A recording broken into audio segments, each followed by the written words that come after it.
नमस्कार विद्यार्थी मित्रांनो, आपल्या सर्वांचं आजच्या या व्हिडिओमध्ये स्वागत आहे। आज आपण बघणार आहे 3D चार्ट्स विज्ञान। तर हे जे काही 3D चार्ट्स विज्ञान आहेत, या 3D चार्ट्सचा वापर आपण आपल्या शरीराच्या आतमध्ये असलेले जे काही अवयव आहेत, जे काही संस्था आहेत, त्या संस्थेविषयीची माहिती आपण या चार्ट्सद्वारे बघू शकतो। तर सर्वात आधी शिक्षकांनी हे जे काही चार्ट्स आहेत, हे चार्ट्स मुलांना दाखवायचं आहे। या चार्ट्स विषयीची माहिती द्यायची आहे, जसं की तुम्ही या ठिकाणी बघू शकता। तर this is the structure of nose, मतलब हा जो काही आहे हा स्ट्रक्चर नाकाचा स्ट्रक्चर आहे।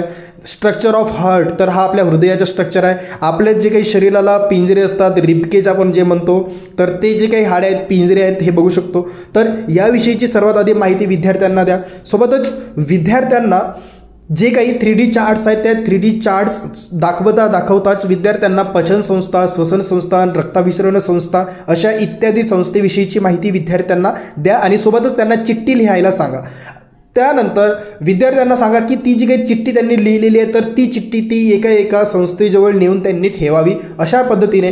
त्यानंतर विद्यार्थ्यांना आता जर हृदय असेल तर हृदयाचे कार्य काय आहे, त्याच्यानंतर नाकाचे कार्य काय आहे, किंवा हे जे काही रिबकेज आहे ते रिबकेजचे कार्य काय आहेत, हे सर्व विद्यार्थ्यांना या ठिकाणी आपल्याला समजावून सांगायचं आहे। त्याच्यानंतर विद्यार्थ्यांमध्ये चर्चा व्हावी म्हणून विद्यार्थ्यांना हा भाग कुठे आहे, हा भाग कोणत्या रंगाने दाखवलेला आहे, असे तुम्ही प्रश्न विचारू शकता, जेणेकरून विद्यार्थी हा रंगाच्या द्वारे प्रश्न आणि प्रश्नांच्या द्वारे त्यांच्या शरीरात असलेले जे काही संस्था आहेत, त्या संस्थेविषयीची जी माहिती आहे ती माहिती तो विद्यार्थी करेल। त्यानंतर विद्यार्थ्यांना काही प्रश्न विचारू शकता की पचन संस्थेची जी काही सुरुवात आहे ती सुरुवात कुठून होते, श्वसन संस्थेची जी काही सुरुवात आहे ती सुरुवात कुठून होते। अशा पद्धतीने या सायन्स चार्ट्सचा वापर करून आपण विद्यार्थ्यांना आपल्या शरीराच्या आत आणि शरीराच्या बाहेर असलेले जे काही अवयव आहेत, त्या अवयवांविषयीची माहिती आपण विद्यार्थ्यांना सहज, साध्या आणि सुलभ पद्धतीने तेही अनुभव करून आपण शिकवू शकतो, जेणेकरून विद्यार्थी खूप चांगल्या पद्धतीने हा